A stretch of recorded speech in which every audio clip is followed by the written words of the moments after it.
Lagi ka na lang zero. Wala nagpapagawa sa'yo. Magaling ka naman. May tips ako sa'yo. Sulutin mo. Kailangan focus lang sa goal. Focus sa goal. Halimbawa, darating yung baguang customer, magpapagawa ng cellphone. Siyempre, ang dami nyong katabi, di ba? Maghanap ngayon kung saan magpapagawa. Pag hindi mo natawag papunta sa'yo at pumunta dun sa kabila, huwag kang titigil. Habang nagtatanong pa dun sa kabila, lumilingon pa yan eh. Hintayin mo na magkatitigan kayo ngayon. Pag napalingon sa'yo, pak! Senyasan mo kagad. Senyasan mo. Siyempre, medyo kakaiba yung senyas mo. Yan. Aalis na yun dun sa kabila. Sa'yo nalalapit yun ngayon. Ganun. Tapos ngayon, siyempre, napapunta mo na sa'yo.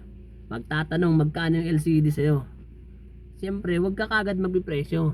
Tanungin mo muna siya. Magkano ba yung bigay sa'yo dun sa kabila? Pag sinabi niyang 1 to dun sa kabila eh. Siyempre, digaan mo kagad. Mahal talaga dun sa kabila. Dito sa akin, 700 lang. Sapol! Sigurado magpapagawa na sa'yo yun. May customer ka na, hindi ka na masisero. Pag nag back job, tago ka na lang muna.